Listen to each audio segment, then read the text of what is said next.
Hello, this is Riding with Ree and I am finally back with episode 2 of the Horse and Country Masterclass series.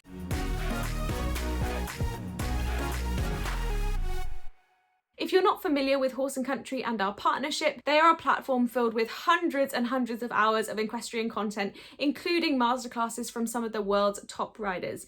However, those masterclasses can be a little bit intimidating, especially because these are the top riders on their top horses. So Ted and I have stepped in to show you the kind of normal rider's point of view. We'll be trying out some of these masterclasses, giving you our honest point of view, our honest perspective, and also giving you a bunch of exercises to take away and try at home. So our first episode was Gemma Tattersal's skinny fences. We tried those out in preparation for cross-country and cross-country schooling.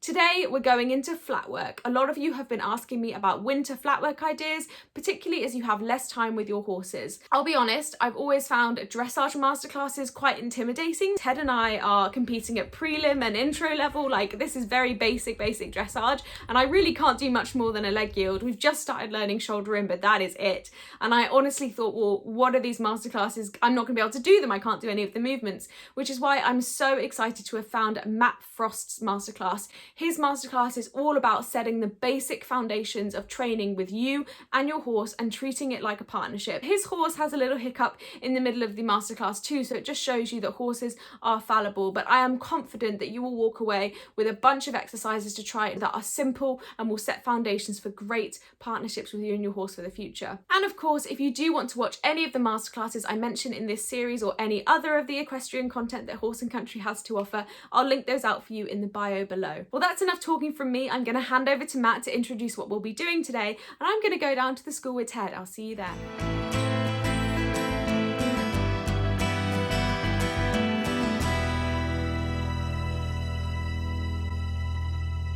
Hi, I'm Matt Frost, and welcome to my exclusive masterclass extra here on Horse and Country TV. This is G-Star. He's a 4-year-old.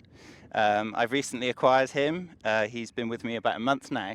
And in this section, I wanted to talk about building a partnership with your new horse, or the horse that you've had for a long time and sometimes have missed some basic elements in your training and in your riding.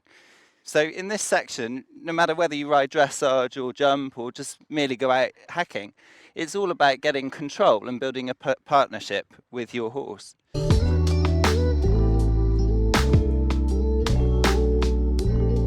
I'm just walking around on a long rein. This is something that I do a lot with my horses, giving them a chance to look around, to check out the surroundings. Sometimes it's actually worse at home than at a show. When something changes, you move the jumps into one corner as opposed to the other corner, or somebody moves the poo bucket in the corner. It creates a little bit of excitement. So just to be able to walk around on a loose rein with this horse in a nice relaxed rhythm is something that I really value, and I think it's something that you can always go back to. So later on, when we're starting to build on a bit more power and a bit more expression, that we can always go back to relaxation.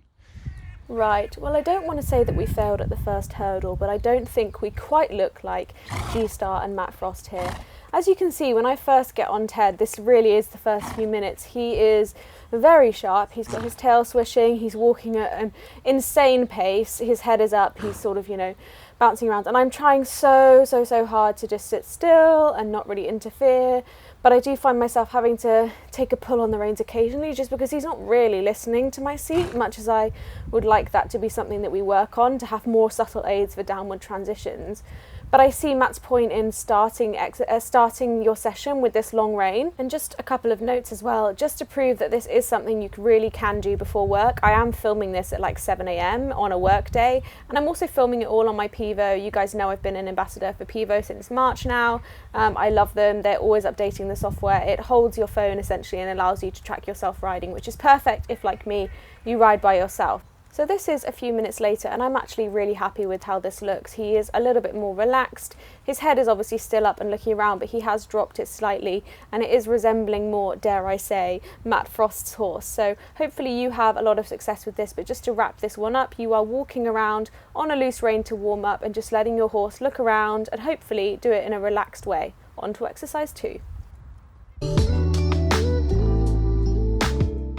So as a young horse, he's been taught to start and stop, and this is, key ingredients I want to cover in this section is to get your tools ready to be able to ride, to be able to steer your horse, and to be able to develop on towards Grand Prix. So really basic here, just that I can stop.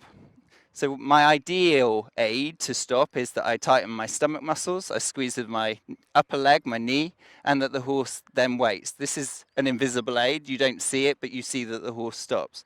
Then to go forwards, my ideal aid is to give a squeeze with my calf, and the horse walks forward.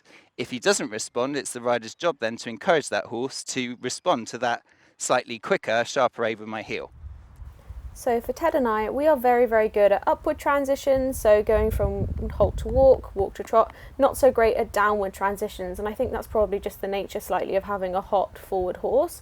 So I am trying really, really hard to just use my seat and my core, which of course would be the ideal for dressage tests, because as soon as I do put my hand to pull him back into halt, you can see that he does throw his head up in the air, and obviously nobody wants that disconnection. It ruins if you have them on the bit and working in an outline. It doesn't look great in a dressage test, so that would be the ideal. But when we are walking forward, I can do it just from a squeeze, and I really hope that you can appreciate from this masterclass that really these are such fundamental basics of dressage, but they really are easy to do at whatever level you're at. We're not even in trot at the moment, but Matt is giving us really the foundations, and this stuff is so simple, and yet it really is a challenge. Like, Ted and I are not being perfect here, but what I am pleased that I'm seeing is that as we are going on and we've changed the rein, that head shake that he's giving me is less and less severe, because he's actually listening, he's starting to drop his head, and he's waiting for that aid coming from things other than my hands. I'm only using my hands at the last minute to squeeze if he is not listening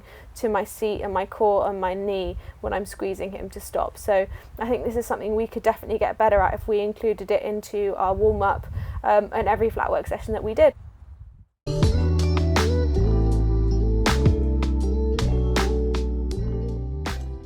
As I start to trot, as I start to put a bit more speed on, things happen a lot quicker.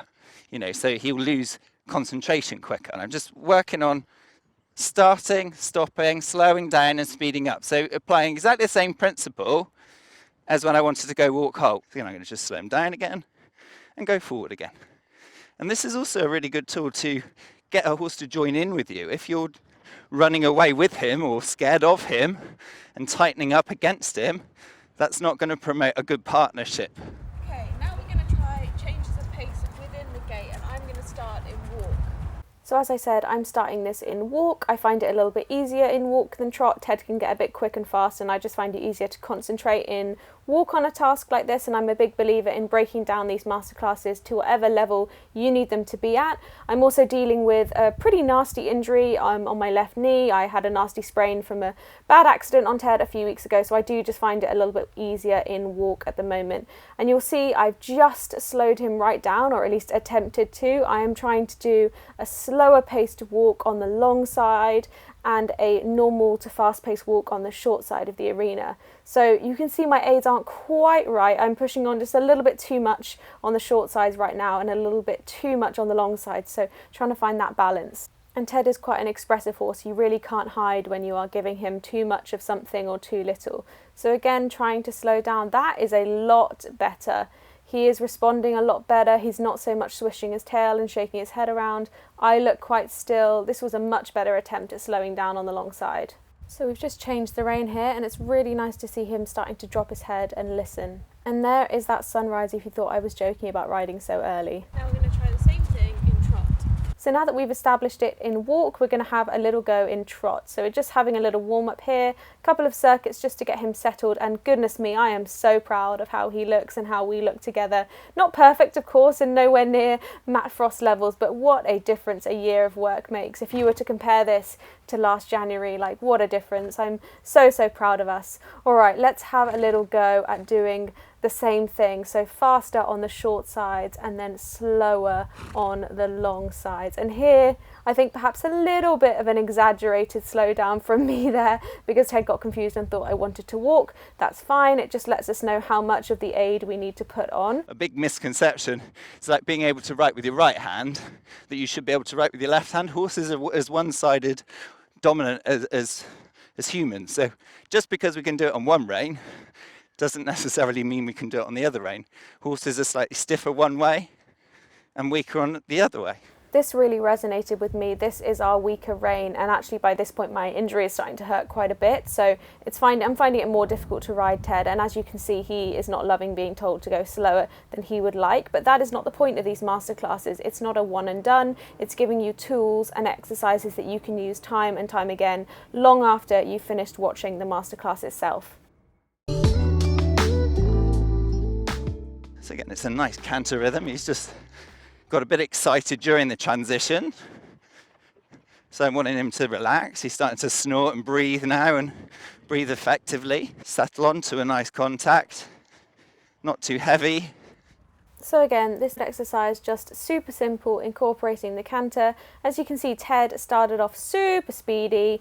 We've been working on the canter for a long time now, and actually by this point in the session, I know I keep banging on about it, but I was really quite sore in my knee, and I'm just trying really hard to ask him to steady the canter without interfering too much with his mouth, which I know he hates. But you can see he really motorbikes out of the corners, especially up that top end of the school, and I'm just asking him to steady it a little bit, trying to incorporate all the things we've learned in that masterclass. And you see a little bit of it there, just slowing down a touch. Much better on this rein. This is his better rein, and he is a bit steadier over here. And I'm not riding to my full potential. You know, I'm in a lot of pain. I can't really sit him so well. You can see an improvement here, and eventually we'll be able to take Matt's idea of the gearbox within the pace, of changes, of going forwards and backwards within the pace, and trying out in canter as well. For now, I'm going to end my session there. I'm super happy with where this canter ended up, and I'm going to finish with a few words from Matt, who of course his whole masterclass carries on